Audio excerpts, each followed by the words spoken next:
tempat yang baru dan ini lebih center dari posisi sebelumnya. Nih mulai pada nge-build rotation kalau kita lihat dan Sam9 mendapatkan satu pemain dari Voin. Di steal sama Reizi. Karena ada mini yang digunakan. Dan sejauh ini dari Voin lagi-lagi rotasi mereka agak sedikit amburadul. Nih apakah ada indikasi-indikasi nekat atau enggak dari Tem Entertainment atau tim yang lain? Karena Tem udah mulai ngedeket sih, tapi belum ada perang antara Tem dan juga DX. Malah yang perang duluan adalah tim Stranger dan juga RRQ di mana lapar yang terculik. Kali ini belum ada follow up dari pemain RRQ yang lainnya. Bahkan ada through the smoke yang dilakukan oleh pemain Stranger untuk bisa mendapatkan seorang Hazel. Smoke akan di pop up kembali, follow up datang. Tapi Mela dengan granata bisa untuk mendapatkan korban yang kedua. Dan Peko akhirnya bisa mendapatkan satu threat menuju ke arah Stranger. Kondisi masih belum berimbang karena 3 melawan 2. Tapi Peko juga tumbang dan last man standing Genfos yang lagi-lagi menjadi pemain terakhir untuk RRQ kali ini. Sebuah flank dibangun oleh Stranger kali ini untuk mencari posisi dan mendapatkan angle ke arah Genfos. Masih bisa proning menutup angle shoot karena tidak hanya Stranger yang nembak, Sam9 juga nembak ke arah Genfos. Tiba-tiba Genfos kedatangan tamu baru lagi. New contender dari Stranger sudah mulai sangat dekat sekali. Close combat pastinya akan dilakukan, reload dilakukan Genfos. Jump shot dia berhasil lakukan. Mendapatkan satu elimination, tapi tetaplah ini kerugian besar untuk RRQ. Mereka seharusnya tidak kehilangan manpower, tapi sudah terjadi. Kenapa Eldoge? RRQ, lagi-lagi ya push di satu line up yang sama. Kemudian juga Stranger justru udah menjaga dengan sangat baik di beberapa titik yang berbeda. Dan nggak tahu ya, gue melihat ada sedikit keraguan sih dari movement-movement yang dimainkan oleh RRQ. Iya sih, emang susah lah untuk di hari ini, apalagi kita melihat dari The Savior udah dapet tengah banget juga. Ini dia zonanya akan ke arah mana, karena Boom sudah mulai bertemu juga dengan alter ego Ares. Pertemuan tidak terelakkan dari arah jam 7. Dua tim berpapasan, dua tim Indonesia dan Okta berhasil untuk mendapatkan zero. Langsung dikonfirm menjadi elimination dan Boom pun kalang kabut di depan sana. Pon beat down satu persatu pemain-pemain dari Boom dan hilang. Rata sudah Boom kembali. Repetitif Boom, seperti itu. Aduh. Gue selalu gemes banget, Jan. Gemes banget coy. Maksudnya, oke ini perang dulu nanti baru gue jelasin. Oke. Sambil ngelihat perang berikutnya, masih dalam sekitaran yang tidak terlalu jauh antara Void dan juga tim Sam9. Sudah mulai ada granat yang dimainkan ke arah Void, tapi Void masih bisa bertahan di komponnya saat ini. Ada sebuah vehicle yang mungkin bakal digunakan untuk langsung tabrak ke arah kompon dari Void, tapi kayaknya gerakannya lebih memilih untuk melipir ke bagian kiri pertahanan dari Void, malah menerima tembakan dari Bigetron yang ada di bagian kiri. Akankah mereka mengambil jalur lain atau mereka bakal memilih tempat itu saja? Tapi The Xavier bakal ditabrak oleh dua tim yang berbeda. Kagendra bakal mendekat kali ini, tapi satu pemain dari Tem berhasil diamankan begitu saja. Bright dipulangkan ke arah lobby dan Parajin diamankan oleh seorang Acul. Levis pun dibungkam oleh seorang Nadeti dan The Xavier pulang tanpa poin sama sekali. Rata The Xavier membuka kesempatan untuk Sida. Vampire naik ke arah bagian atas, tapi Acul akan melakukan close combat saat ini. Masih bertahan Kagendra, tapi here we go. Voin Dangki join the fight juga dari bagian kejauhan. Sudah mulai datang Zeta. Veksi nimpukin granat demi granat. Casper down, hanya tersisa Lele Boy saja. Tidak bisa berbuat banyak.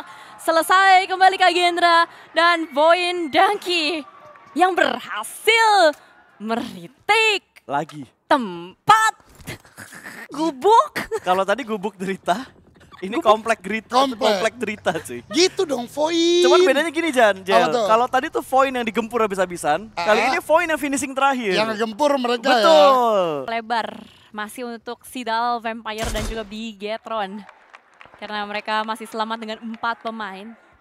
Gue yakin ketika elimination fitsnya muncul, aduh nanti dulu karena tiba-tiba ada mobil jatuh dari langit. Anomali.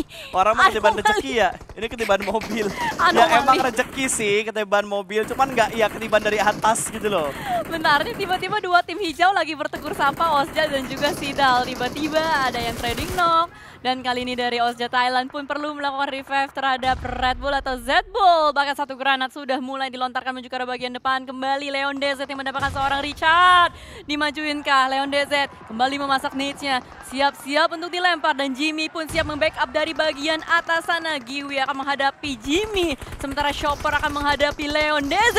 Giwi mendapatkan seorang Jimmy. Chopper tarik mundur ke arah bagian belakang dan juga dari Olio. Masih ada di bagian bawah lengkap dengan Leon DZ, tapi itu dia close combat yang dilakukan dari Leon DZ. Selamat Leon DZ. Leon DZ masih bisa bernafas tapi tidak untuk waktu yang lama karena pada akhirnya ditembak dari bagian kejauhan. Olio last man standing.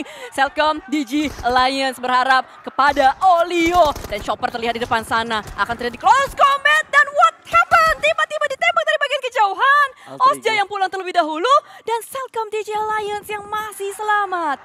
Alter Ego cuy yang nyelamatin nyawa dari Olio, tapi Olio sekarang bakal dikejar oleh pemain-pemain dari Alter Ego. Okta memberikan tembakan tracking dengan AUG-nya, tapi masih belum bisa menumbangkan Olio. Rocky pun sudah mulai mendekat, ada granat yang sedang dimasak. Olio juga memasak granat untuk dilemparkan ke arah Rocky. Siapa yang akan mendapatkan on point targetnya terlebih dahulu? Hampir connect tadi ke arah Olio, tapi masih terhalang dengan satu bukit kecil. Ada dua granat yang bakal dilemparkan ke arah dua target yang berbeda dan low HP dirasakan oleh Olio. Olio keluar dari pertahanan tapi Okta mendapatkan informasi tersebut. Healing sedang di-push tapi sudah terspot oleh Okta dan tim Alliance harus pulang di peringkat ke-6. 10, 6, 5, 4, 3. 8-7 poin berarti ditambah. Iya, dan tiba-tiba Bigetron akan berhadapan dengan Voin Dangki. Here we go, satu granat kembali dilontarkan, bahkan ada balasan kembali snap down. Perlu diselamatkan terlebih dahulu. Federales melemparkan satu nades kembali untuk mengdelay waktu untuk bisa nge-revive. Tapi lihat bagaimana red zone buatan dari Voin Dangki. Cukup nge-pressure dan Potato nades-nya connect. Snape tidak bisa diselamatkan kembali. Satar dan Federales, harapan terakhir dari Bigetron masih berada di bagian lower ground. Masih cukup ngotot untuk bisa meretake tempat dari Voin Dangki. Tapi masalahnya, ini tempat rada susah sih kalau nggak ada opening knock-nya. Betul, harus ada opening knock dulu yang didapatnya sama BTR, tapi Satar yang biasanya di belakang, sekarang Satar bakal mendobrak maju. Ada satu orang yang akan siap menyambut kedatangan Satar, tapi Vexi miss the shot. Molotov langsung dipop up begitu saja untuk menilai fokus dan push yang dilakukan oleh Bigetron. Belum ada body system dari tim BTR karena Federales sedang memberikan follow up dengan granat yang sudah mulai dia masak juga, tapi masih belum on point. Satar akan kembali lagi maju dengan S12K-nya, follow up dari bagian belakang, ada granat yang dilemparkan ke arah depan, masih belum bisa mendapatkan knockdown ke arah tim Voin. P90 ada di tangan seorang Zeta juga, tapi sebuah molotov yang dilemparkan malah membuat kita berpindah menuju ke arah tim Alter Ego dan juga tim Vampire. Perang sudah mulai pecah, granat dilemparkan kembali juga, tapi ada satu yang tumbang dari tim Vampire. Mereka melipir ke arah kanan pertahanan untuk melakukan revive, dan di sisi lain kita ngelihat Alter Ego terculik karena E-Arena punya vision ke arah AE. Ini bahaya men, Vampire dapat setoran poin. Vampire sudah dapetin 7 elimination. Vampire mode perang, mode war takjil. Ini harus diwaspadai. Apalagi sudut masuk mereka jauh dari keramaian. Gue rasa akan ada 2 titik TKP pertikaian. Ada Vampire dan E-Arena. Serta Bigetron versus Voin Dangki Zeta down. Kali ini posisi menjadi 3 melawan 2. Satu nets kembali dimasak oleh seorang Federales. Reizi pun sama memberikan pressuring dengan utilities. Dipaksa keluar pemain dari Void. Vexi membuka badan, ditembak oleh seorang Reizi, didapatkan. Nah, tapi trading knock dilakukan juga dari Void. Masih ada atraksi lumba-lumba di bagian dalam mobil. Potato last man standing. Mampukah Potato melakukan clutch? Masuk ke dalam rumah, melakukan delay dan revive. Akan dilakukan Reizi menuju ke arah Federales, sementara Satar akan memberikan follow up dari bagian belakang. Dia melipir, akan ada 1 lawan 1 dengan Potato dan akhirnya dimenangkan oleh Satar. Voin Dangki ID harus pulang di peringkat keempat. Dan gimana kita melihat dari Vampire pun sudah berhasil untuk mendapatkan 1 pemain dari E-Arena. Bersih-bersih dia lakukan, tapi Satar melihat dari bagian kejauhan adanya Vampire yang turun gunung dengan vehicle-nya, dan Satarles pun berusaha untuk nge-tracking 1 pemain. Hampir knockdown, Onsen bersembunyi di belakang, gundukan Morman langsung ngambil tempat yang cukup aman untuk mereka. Tapi ini stage ke-8. Setelah ini tidak akan ada zona aman dan nyaman lagi. Reizi cukup dekat dengan pemain-pemain di depan sana. Pahit. Reizi masih selamat, tapi Tony K memasak granat menuju ke arah Reizi. Untungnya Reizi masih ada waktu untuk melakukan healing. Untungnya masih ada space untuk Reizi bersembunyi, tapi sudah dipantau juga oleh pemain-pemain dari tim Vampire, di mana Tony K cukup dekat dengan seorang Reizi dan Joker. Hati-hati sama Joker, karena last man standing dari E-Arena bisa saja menjadi algojo untuk pulangnya Reizi karena lobby, tapi tembakan dari Reizi tadi dengan P90-nya masih belum bisa on point untuk menjatuhkan pemain dari tim Vampire. Morman masih bertahan di arah gundukan sana. Belum ada gerak-gerik yang lebih agresif dari tim-tim yang tersisa. Tapi Joker, granatnya sudah mulai dimasak, akan dilemparkan ke Tony K. Akankah on point? Dan itu dia, Tony K ditumbangkan dengan sangat mudah, sepele untuk Joker dan di follow up dengan granat yang kedua dan Tony K. Selesai perjalanan Tony K, tapi Vampire masih punya 2 punggawa yang tersisa.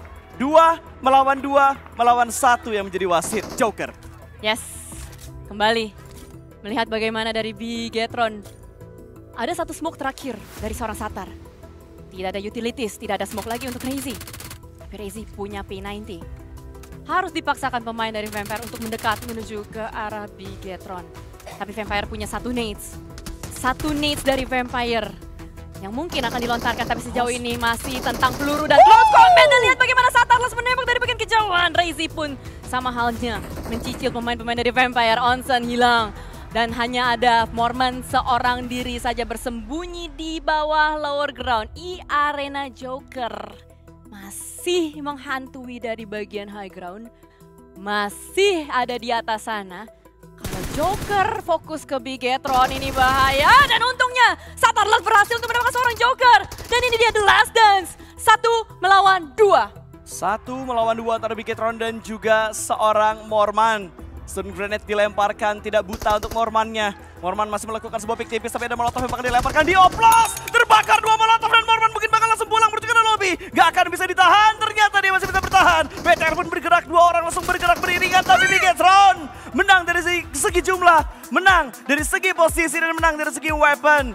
Chicken ketiga untuk Indonesia di hari ini. Nice Bigetron, winner chicken dinner.